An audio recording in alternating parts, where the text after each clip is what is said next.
So Devina Mehra is ready and she joins us. Devina, good morning. Thank you for joining us. All right, Devina. Today, good morning. Arguably, is one of the most important days. The Indian budget is never ever a sideshow. I know your comeback answer would be that over the years, Nikunj, volatility has come down. But yes, directionally, this budget will set the tone of the government You're thinking. asking a global savvy investor, Nikunj. She's got her eggs in many baskets, not just India. So yeah, Devina, go ahead.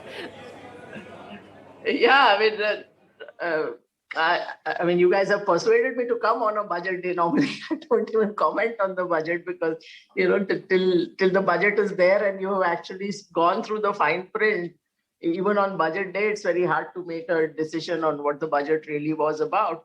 And of course, the change that had happened in the last and probably the last couple of budgets was that the first part of the budget became actually more important than the second part, which was traditionally the case, which was where the taxes and all came in. So now the focus is more on what the government policy and spending, etc., is, because the government spending has become so much of the driver of the GDP. If you look at that, private consumption is still not doing well, which is the largest chunk of the GDP. So the boost has been coming from some of these things like government spending. As far as, if you're talking about my wish list, that may not be really in sync with what most of your investors might or the viewers might be looking at, because I think this budget, the focus cannot be so much on the stock market or even on the organized sector, because those are the entities in the entire economy which have actually done better. If you look at last year, stock market investors have done well. If they've invested with us, they've done even better. But if you look at the economy as a whole, there are some issues which is what I hope the finance minister would be addressing, and employment being the primary one. If you look at people asking for jobs from the Narega scheme, that has gone up significantly. Agricultural employment has gone up significantly, which means essentially disguised unemployment has gone up. So the hit on the unorganized sector, the hit on employment has been a lot. Of course, most of us who are in organized sector don't realize that. And of course, the tax collections show that the organized sector has done pretty decently. So now the focus should be on employment, I think, number one. And then, of course, education and health, because education is, if we want our demographic dividend to really pay off, that is essential. And if you look at last 2 years, that has been a period when a number of less privileged children and young people are essentially out of the education system, because you don't have the devices, you don't have books or educated parents at home. So you are in the danger of losing a large chunk of those people who should have got educated and come into the workforce. So, I mean, I would be looking for initiatives for that. And health, of course, all of us know. So I think, those should be the focus areas. In terms of spending, infrastructure, of course, has a direct impact on employment, because that is a high employment generator. So that is, of course, one area which sort of meets both objectives. If you look at things like the PLI scheme, while it's great for the companies, it is great for the investors in those companies. Typically, I find the organized sector does not want more employment. Even for 20 years, I've been looking at large corporations almost boasting that, I have set up this new plant, and guess what? It has almost zero labor. Below the engineers, we're not. Okay, Devina, let's use the very basic number, which we always track with the magnifying glass, the fiscal deficit number. The government has two options: walk on the path of fiscal consolidation and bring the fiscal deficit more towards 6, or keep it high with the underlying thought that it's too early to stop spending. In both the scenarios, if government decides to follow a credible path of fiscal discipline, what happens? And if they decide not to follow, what will happen to, let's say, consumer autos and rural stocks? Okay.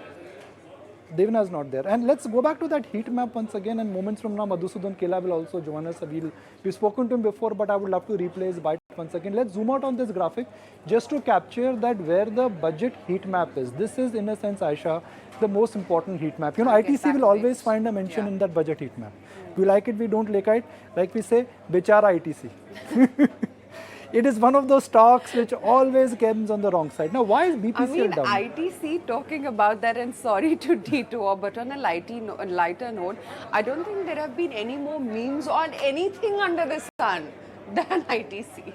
Yeah, you know, same time last year it was really SBI and ITC. Yeah. SBI, they've got their mojo back. ITC is, I mean, I've seen value stocks and value getting ignored for a long, long time, but ITC is something where I am now thinking that how do I define this underperformance? Okay, Devina, my question to you is, how does one understand the importance of fiscal deficit? If the government decides to keep the fiscal deficit high, does that mean that it's going to be good news for rural, autos, those sectors? And if the government decides to bring the fiscal deficit and the walk on the path of fiscal discipline, is that good news for banks and financials? How would you read the basic fiscal deficit picture which would be tabled today?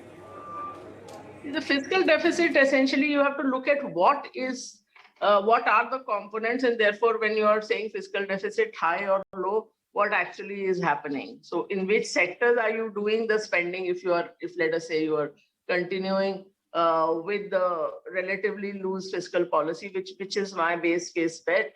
So it depends on where you are spending.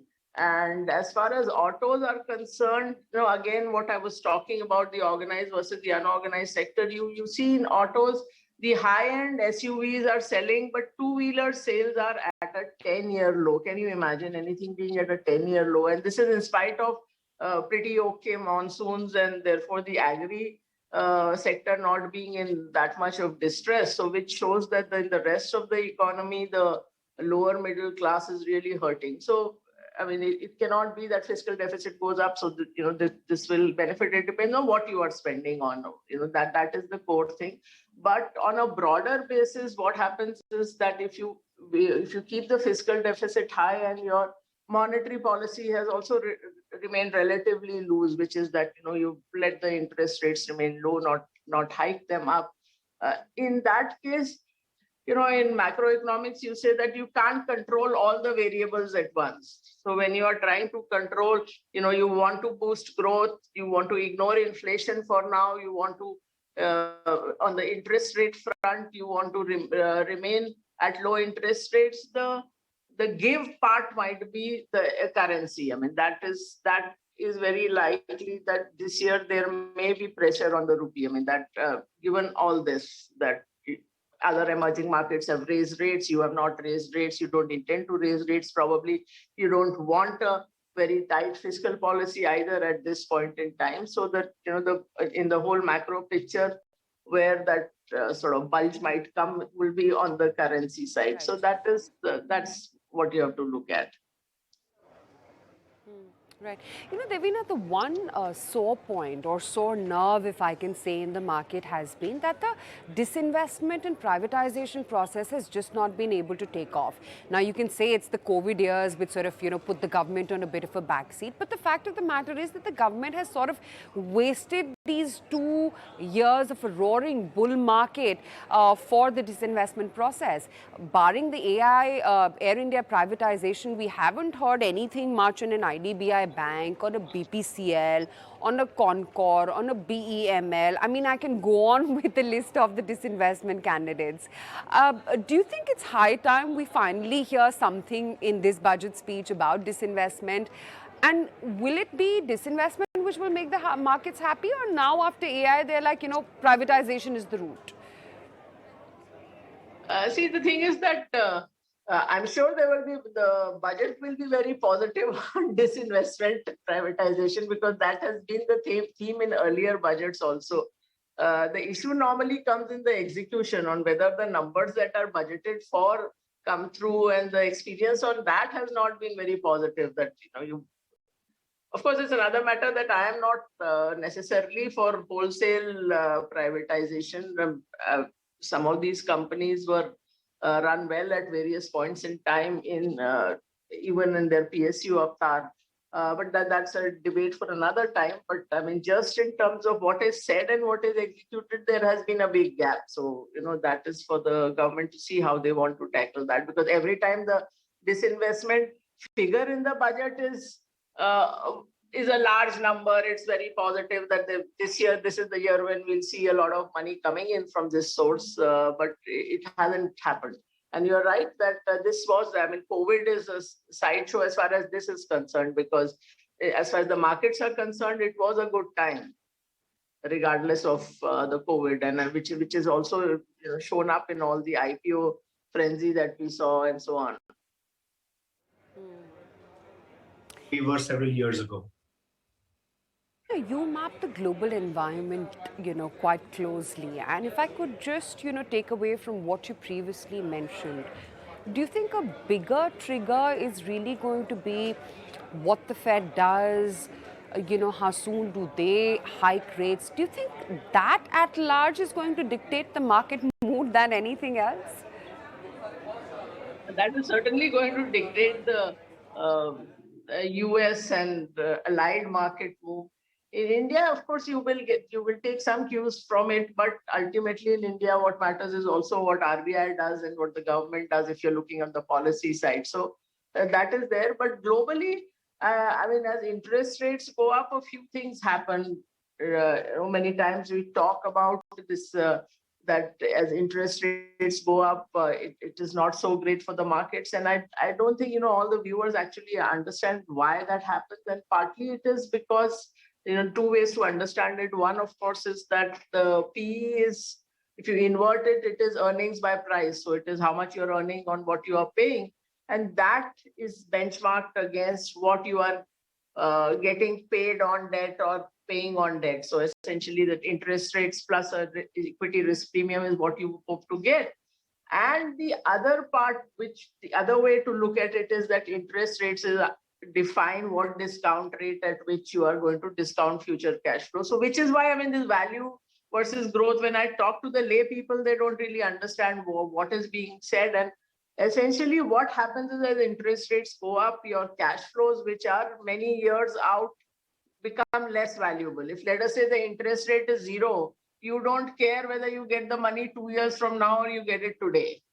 But as interest rates go up, that 2 year out and 5 year out, money becomes less valuable. So which is why you've seen globally a lot of the companies which have earnings way out into the future, they get hit the most when there is talk of interest rates going up. And in India also, it is, that is to be kept in mind. Let us say for the so-called new age IPOs that their earnings are all out, way out into the future, they get hit as interest rates go up. Who gains as interest rates go up? The lenders gain at the first instance, that your assets, which are the loans, get repriced immediately. Your liability side, which is the deposits, etc., get repriced more slowly. Of course, in India, there is a complexity because the banks hold a lot of government bonds, and that adds another dynamic to it. So, those are the broad contours to start looking at things. And so, as I said, this year, even in India, Okay.